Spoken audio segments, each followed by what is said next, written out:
এই তথ্যৰ পৰা আমি কি বুজিব লাগিব যে ব্যাসক ভগৱন্ত বিদগ্ধ পণ্ডিত বেদজ্ঞ শাস্ত্ৰজ্ঞ টিকালজ্ঞ কৰি পঠিয়াইছিলে জগতৰ লোকক শুদ্ধ পথ দিবৰ কাৰণে, কিন্তু তেওঁ ভুল পথে পৰিচালিত কৰি দিলে। যদি আপোনালোকৰ এই নিতাইজান গাঁৱৰ বিদগ্ধ পণ্ডিত বেদজ্ঞ শাস্ত্ৰজ্ঞ বা এজন জ্ঞানী বুদ্ধিয়ক মানুহে যদি গাঁওখনৰ মানুহক সমাজখনক যদি ভুল পথে পৰিচালিত কৰে, তেতিয়াহ'লে তেখেত বাচি যাব পাৰিবনে বাৰু? নোৱাৰিব। তেওঁ এই ব্যাসৰ দৰে অভিশপ্ত হৈ যাব লাগিব, কাৰণ আমি ভাল বেয়া কৰ্মৰ পৰা কোনো বাচি যাব নোৱাৰোঁ। সেইকাৰণে ভাগৱত শুনি আমি সেইটো স্বভাৱ এৰি বেদৰ মতে যাতে আমি মানুহক আগবঢ়াই নিব পাৰোঁ তাৰ প্ৰতি আমি গুৰুত্ব দিব লাগিব। তাৰ কাৰণে ভাগৱত শুনিব লাগিব। কথাটো বুজি পাইছেনে? গতিকে তেতিয়া ক'লে উপায় কি হ'ব? উপায় এটা আছে। মূৰ উপদেশে কৰা ভাগৱত শাস্ত্ৰ, প্ৰচাৰোক গোবিন্দৰ গুণ নাম মাত্ৰ। তুমি এতিয়া ভাগৱত শাস্ত্ৰ প্ৰণয়ন কৰি এই 17খন পুৰাণত তুমি যি ভুল পথে মানুহক পৰিচালিত কৰিলা, যিটো মতত এতিয়া মানুহ সৰহ সংখ্যক চলি আছে, এতিয়া আমাৰ সমাজত 17খন পুৰাণৰ মতে চলা মানুহ বেছি। ভাগৱত পুৰাণৰ কথা এতিয়াহে অলপ প্ৰচলিত হৈছে। ইয়াৰ বহু আগলৈকে যোৱা বছৰ বা তাৰ আগৰ বছৰলৈ যদি আপুনি চাই, আমাৰ ভাগৱতৰ চৰ্চাটো কমি আছিল, এতিয়া দিনে দিনে বাঢ়ি আহি আছে। এইটো আমাৰ শুভ লক্ষণ, মনত ৰাখিব কথাটো। ভাগৱতেহে আমাক শুদ্ধ পথ দিছে, 17খন পুৰাণে বিপথে লৈ গ'ল। গতিকে তুমি এতিয়া ভাগৱত শাস্ত্ৰ প্ৰণয়ন কৰি তুমি এই 17খন পুৰাণত যি ভুল পথ দিলা, সূৰ্য পুৰাণ ভাগৱতৰ দ্বাৰা নৎসাত কৰি দিয়া, নহ'লে আৰু তোমাৰ গত্যন্তৰ নাই। হেন শুনি ব্যাসে কৰিল ধ্যান, হৃদয়তে কৃষ্ণক দেখিলা বিদ্যমান। গতিকে তেওঁ লগে লগে নাৰদৰ কথা মানি ধ্যানত বহি গ'ল আৰু কৃষ্ণক দেখিলে। কেনেকৈ? হৃদয়তে। কেনেকৈ দেখিলে? বামপাশে মায়া দখি নত ভক্তি মাও, দেখি ব্যাসৰ ঋষিৰৰ ৰোমাঞ্চ বৈ লগাও। মায়ে বান্ধন্ত ভক্তি মাও মেলাৱন্ত, দুহান্ত মধ্যত আশা ভগৱন্ত। আমাৰ সকলোৰে হৃদয়ত ভগৱন্ত আছে, মনত ৰাখিব। দুটা পথ দিছে, এটা বাওঁ এটা সোঁ, এটা আগম এটা নিগম, এটা প্ৰবৃত্তি এটা নিবৃত্তি, এটা সকাম এটা নিষ্কাম, এটা সগুণ এটা নিৰ্গুণ। এতিয়া আমি কোনটো ল'ব লাগিব? কোনটো ল'ব লাগিব? গতিকে ব্যাসে ল'ব নজনাৰ কাৰণে ইমান বিদগ্ধ পণ্ডিত হৈও বিপদত পৰি গ'ল। আপুনি মই বাচি যাব পাৰিম নেকি? গতিকে তেওঁ দেখিলে মায়ে বান্ধন্ত, আগম বেদৰ মতে যদি আপুনি যায় ধৰ্ম কৰে, আপুনি এই সংসাৰত বান্ধ খাই থাকিব লাগিব, পুনৰপি জনমম পুনৰপি মৰণম হৈ ঘূৰি থাকিব লাগিব। গতিকে নিগম শাস্ত্ৰ অৰ্থাৎ ভাগৱতৰ মতেদি আপুনি যাব লাগিব। এতিয়া ভাগৱতে জীৱ মুক্তিৰ পথ দি আছে। যদি আপুনি 17খন পুৰাণৰ নিয়মটো পূৰ্ব পৰম্পৰা মতে আমি চলি আছোঁ আৰু এতিয়া আমি বেলেগ কৰিব নোৱাৰোঁ বুলি ভাবে, তেতিয়াহ'লে ভুল কৰা হ'ব। কাৰণ পৰম্পৰাবিলাক স্থায়ী নহয়, ই গতিশীল। সেইকাৰণে আমাৰ ভাগৱত পুৰাণে আমাক প্ৰকৃত সত্যৰ পথটো দিছে। গতিকে তেওঁ এই কথা দেখিলে। গতিকে এতিয়া বাওঁ পথে আমাৰ যদি বেদৰ একে বেদে কহন্ত সগুণ নিৰ্গুণ, বেদ একেখনেই, ভগৱান একেজনে, দুটা বস্তু সৃষ্টি কৰিছে, আন্ধাৰ আৰু পোহৰ, দিন আৰু ৰাতি, ভাল আৰু বেয়া, সুখ আৰু দুখ, মানে ভক্তি আৰু মায়া, তপ্তু বতুম, দুটাৰ মাজতেই আমাৰ জীৱক লৈ ভগৱানে বিনোদ বিলাস আনন্দ কৰি আছে। আমি ভাগৱত পঢ়ি কোনটো পথে যাব লাগিব, সেই পথটো আমিও ল'ব লাগিব আৰু আমাৰ ল'ৰা ছোৱালীক দি থৈ যাব লাগিব। তেতিয়া আপুনি মৰিও অমৰ হৈ থাকিব। আজি যিকেইজন উদ্যোক্তাৰ জৰিয়তে এই প্ৰথম বাৰ্ষিক 4দিনীয়া কাৰ্যসূচীত এই শুদ্ধ বস্তু আৰম্ভ কৰিছে, 4ৰ্থ দিনা আপোনালোকে অভিনয় শিল্পীসকলৰ দ্বাৰা ভাওনা প্ৰদৰ্শনৰ এটা 61 বছৰীয়া পদক্ষেপ লৈছে। এইটো এটা আটাইতকৈ গুৰুত্বপূৰ্ণ কাম কৰিছে। আমাৰ বেদত কৈছে কি যে আপোনালোকৰ গাঁৱৰ উঠি অহা প্ৰজন্মবিলাকক যদি মহাপুৰুষৰ 6খন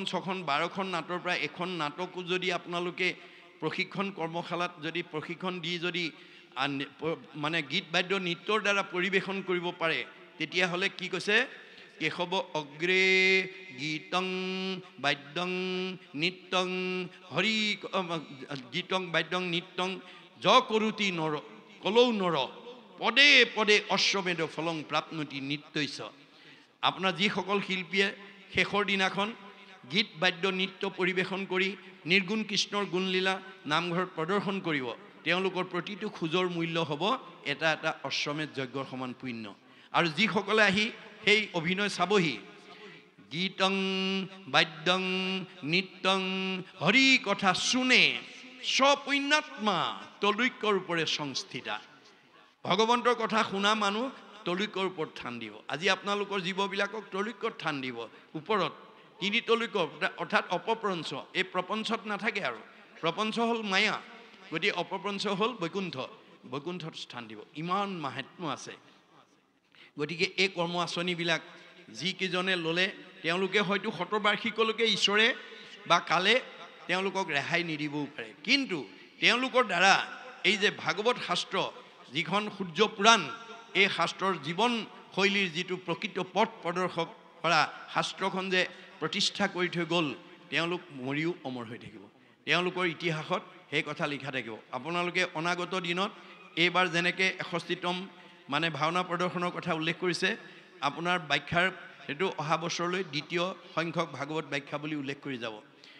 তৃতীয় বছৰ তৃতীয় উল্লেখ কৰি গৈ থাকিব কাৰণ এইকেইজন সদায় নাথাকে গতিকে অনুজসকলে আপোনালোকৰ এইখন চায়েই অগ্ৰজসকলে কেনেকৈ ভাগৱত অনুষ্ঠান ইয়াত অনুষ্ঠিত কৰি সমাজখনক সংস্কাৰ কৰি থৈ গৈছে তাৰ তথ্য পাব কাৰণ এই চিঠিখনৰ মানে হেৰিয়ে তেওঁলোকক এটা অনুপ্ৰেৰণা দিব যাৰ কাৰণে আমাৰ জৰ্জ বাৰ্নাৰ্ড শ্বই কৈছে show me a book I shall at once tell you about the history of the nation there is a book behind a man there is a man behind a book আপোনালোকৰ এইখনতে অগ্ৰজসকলৰ সত্তাটো ইয়াত উল্লেখ কৰি থাকিব এখন কিতাপত এটা জাতি সত্তা থাকে এটা জাতি সত্তা এখন কিতাপত অন্তৰ্নিহিত হৈ থাকে কিতাপখন চালেই গাঁওখনৰ সমাজখনৰ কথা আমি জানিব পাৰোঁ নামঘৰটো চালেই গাঁওখন একতা আছেনে একতা নাই আমি জানিব পাৰোঁ গতিকে আমি সদায় নামঘৰ সুন্দৰ কৰি ৰাখিব লাগে পৰিপাটি কৰি ৰাখিব লাগে নামঘৰ যদি কোনোবাই সৰা পোছাও কৰে তাতো মহাপুণ্য আছে বুলি মহাভাৰতত ইক্ষ্বাকু বংশৰ 61টি ৰজা জয়ধ্বজে দেখুৱাই দি গৈছে এদিন 61টি সাৰ্বভৌম ৰজা জয়ধ্বজে নিজৰ নামঘৰটো নিজেই মুচি পৰিষ্কাৰ কৰে ৰাতিপুৱা এদিন মুচি ওলাই আহোঁতেই তেওঁ বিতিহুত্ত নামৰ পুৰোহিতজনে গৈ দেখা পাই তেওঁ ক'লে যে মহাৰাজ তুমি দেশৰ 61টি ৰজা বোলে হয়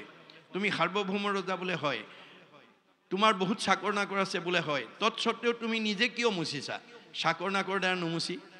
তুমি ঠিকেই কৈছা মই কিয় মুচিছোঁ শুনা মই পূৰ্ব জন্মত যজ্ঞমাল্য নামৰ এজন বৎসলোক আছিলোঁ মোৰ নিতৌ কৰ্ম আছিল বেশ্যালয়লৈ যোৱা আৰু পৰদ্ৰব্য হৰণ কৰা এই বেয়া কামত আত্মনিয়োগ কৰা দেখি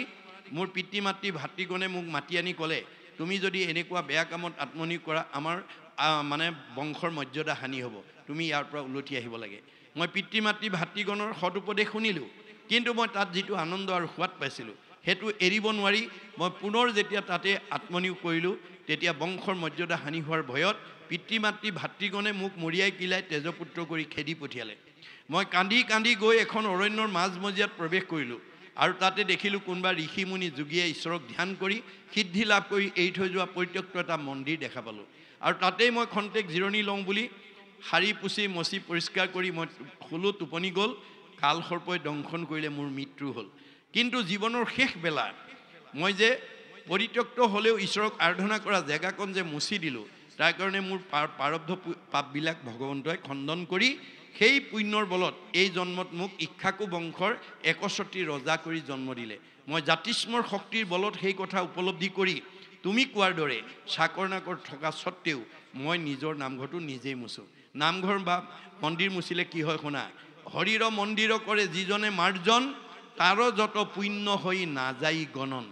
আপুনি নামঘৰ মুচিলে বা সাৰিলে যিমান পুণ্য হয় সেইটো হিচাপ মই তোমাক দিব নোৱাৰোঁ জানিবা নাজানি কৰে মন্দিৰ মাৰ্জন তাহাৰো সামফল্য हुए মনুষ্য জনম কিছুমান সমাজত নামঘৰীয়া নাই সমাজে পালপাতি লয় দুদিন বা এদিনকৈ মুচিবলৈ মন নাই কিন্তু নুমুচিলে সমাজে এৰিব হেতু ভয়তহে মুচিছে তেতিয়াও তেওঁৰ জীৱন ধৰাৰ সাৰ্থকতা হ'ব স্বজ্ঞানত কৰে যিটো মাৰ্জন মন্দিৰ সৰ্বপাপ খণ্ডি হয় ভৱ ভয়বাৰ যি জানে যে নামঘৰ মুচিলে সাৰিলে পুণ্য হয় তেতিয়াহ'লে তেওঁ এই ভৱ সংসাৰৰ সকলো মায়াৰ পৰা তেওঁ সেই জীৱটো মুক্তি হৈ যাব পাৰে কাৰোবাৰ অৱস্থা ভাল কোনোবা সমাজৰ অৱস্থা ভাল পকাৰে বনাইছে টাইলছ লগাইছে কাৰোবাৰ সমাজৰ অৱস্থা বেয়া খেৰী বাঁহেৰে বনাইছে কাৰোবাৰ ব্যক্তিগত অৱস্থা ভাল ধুনীয়াকৈ গৰুগী বনাইছে কাৰোবাৰ অৱস্থা বেয়া খেৰ বাঁহেৰে বনাইছে ধনিয়া কৰন্ত দিব্য হৰিৰ মন্দিৰ